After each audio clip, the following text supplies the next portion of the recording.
Imagine waking up during the worst drought in Colorado in almost 60 years, turning on your faucet and hearing nothing but hollow pipes. No water. Not a drop. Meanwhile, the HOA president across the street is out there smiling like a queen on her throne while her emerald green lawn gets misted by 15 sprinkler heads at once. And the reason they cut me off? I was late on my HOA payment by exactly 2 days. 2 days. My name is Ethan McConnell, and I swear to you, what happened that summer in Ridge Canyon would sound fake if I wasn't the one who lived it. This isn't a story about a guy losing to the HOA. This is a story about a guy who got pushed too far, remembered he had a degree in environmental engineering, and used Colorado water law to pull off the most satisfying legal revenge of my life. We moved to Ridge Canyon for what it promised: quiet streets, nice neighbors, good schools, and for my wife Megan, a backyard where she could finally build the garden she'd been dreaming about. Our little house backed up to a narrow stream, barely more than a long puddle lined with river stones, but it had this peaceful sound at night that made us feel like we finally found our place. Our daughter Lily, who was 7 at the time, called it the Sleeping Creek. She said it whispered her to sleep. I thought it was cute. I had no idea that creek would eventually become the battleground between me and one of the most controlling HOA presidents ever to walk a cul-de-sac. Her name was Janice Harlow, and if you've ever met someone who believes a clipboard automatically makes them a goddess, you already know the type. Perfect manicure, perfect posture, perfect smile that never reached her eyes. The first time I met her, she said, "Welcome to Ridge. We expect our residents to uphold the standard." She said it like we were joining a military base, not a neighborhood. Things were fine at first, until the drought hit. Colorado declared a statewide emergency. Water restrictions went from annoying to serious. People were letting their grass die, taking 5-minute showers, using buckets to catch gray water. Everyone did their part. Everyone except the Ridge Canyon HOA.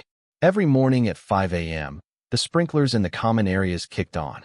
And every evening at 8 p.m., they kicked on again. The lawns looked like golf courses while the rest of the county looked like a desert. And Janice? Her yard looked like the entrance to a botanical garden. The community message board had people complaining, but every comment magically disappeared within hours, sometimes minutes. If you asked about it in person, board members would give vague answers like, "We have special allowances," or "The HOA has resources you may not be aware of." I should have known then something wasn't right. Our trouble began when our bank messed up the timing on our first HOA payment. It posted late. 2 days late. I figured a quick phone call would clear it up. Instead, 3 days later, I got a formal warning letter taped to my front door, printed on thick cardstock like it was an invitation to a wedding, except instead of congratulations, it threatened fines, disciplinary action, and possible liens. I paid immediately. I emailed. I explained. I even apologized for something I didn't do. A week later, I got an email from Janice. It said, "Rules protect the value of this community. Consider this a learning opportunity. Further violations will not be tolerated." If that had been the end of it, I probably would have rolled my eyes and moved on. But the next morning, we woke up and our faucets were bone dry. Not low pressure. Not faulty pipes. Just dead silence. I thought it was a city issue. The city told me the HOA requested the shutoff, citing non-compliant status. Non-compliant. For 2 days late on a payment that had already been paid. I called Janice. Straight to voicemail. I left messages. I emailed her. Her assistant replied and said she wasn't available to discuss resident issues until the next HOA meeting, which was 3 weeks away. Meanwhile, my daughter was brushing her teeth with bottled water, my wife was canceling design consultations because she couldn't shower, and we were buying gallon jugs just to keep the toilets running. And the HOA sprinklers? They kept running like clockwork. Each morning I stood at the window watching those sprinklers turn on, and I felt something inside me snap. The kind of snap where you say, "All right, you want to fight? Fine, you'll get one." One evening, after a long day rinsing dishes with bottled water like we lived in the 1800s, I walked out behind our yard to think. I followed the creek along the edge of our property, kicking stones, mumbling to myself about how ridiculous everything had become. That's when I saw it. Tucked behind a row of tall junipers, half hidden under fake ivy netting, was a small pump house. Industrial pump. Rubber tubing. Electrical wiring snaking underground. It was drawing water straight from the creek, and pumping it somewhere else. I crouched and followed one of the pipes. It ran directly toward the community irrigation line. They were watering the entire neighborhood off a natural waterway, and doing it illegally. There was no permit sign, no warning, no environmental impact posting. Nothing you'd legally need in Colorado to take water from a natural creek, especially during a drought. My old instincts came rushing back. Before I worked in private sector geotechnical engineering, I interned briefly with the Colorado Department of Natural Resources. I knew water law. I knew the environmental codes. I knew exactly what they were supposed to have. And this shady little pump shack had none of it. That was the moment everything changed. I documented everything. Photos, video, flow rate estimates, GPS locations. I reviewed our property deed and discovered something I hadn't noticed before. The creek crossed a 10-foot corner of our lot before flowing into HOA-managed land, which meant we had riparian rights, which meant I had the right to reasonably use water on my portion of the creek before it reached their pump. The more I dug, the more I realized the HOA never had the right to draw from the creek in the first place. And they definitely didn't have the right to cut off our municipal water for a fee we'd already paid. But I didn't want just justice. I wanted poetic justice. That's when the plan formed. A plan that made my wife sigh deeply and say, "Ethan, please don't get arrested." I wasn't going to damage anything. I wasn't going to sabotage anything. But I was going to use the law exactly the way they used it against us. I designed a small diversion system, legally within my property boundaries. A series of stones, trenches, gravel beds, and a discreet underground pipe. Nothing dramatic. Nothing excessive. Just enough to redirect part of the creek's flow before it reached the HOA's illegal pump. I worked late at night, pretending to be doing landscaping. Megan handed me tools and kept lookout. Lily sat with binoculars like she was on a secret mission. It took 2 weeks. And then one morning, I turned the small valve I'd installed. The creek shifted. Not a lot. Not enough to harm anything. But enough that the HOA's pump started sucking air instead of water. Their sprinklers sputtered. Their precious lawns browned at the edges. Janice's hydrangeas looked like they had been roasted in an oven. Meanwhile, my garden looked amazing. They panicked. Contractors came in. Plumbers. Electricians. Irrigation specialists. Nobody could figure out the problem. They blamed drought conditions, sediment buildup, everything except the truth. But I wasn't done.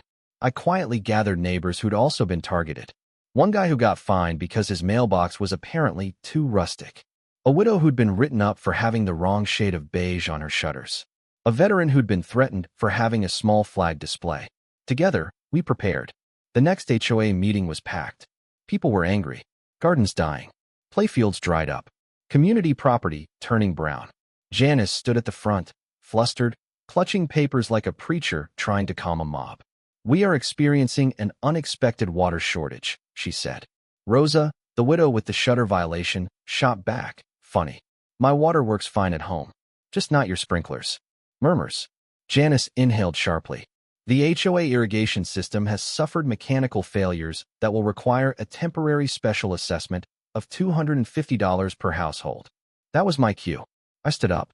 "Before anyone approves that, I think the Colorado Water Conservation Board might want to know why this HOA has been drawing tens of thousands of gallons a week out of a creek without a permit." The room fell silent. Janice's face went pale, then red, then a blotchy mix of both. "What are you implying, Mr. McConnell?" she snapped. I pulled out my folder. "I'm implying that your pump house on the south end of the creek, the one hidden behind netting, the one drawing water illegally, is about to get a visit from state regulators.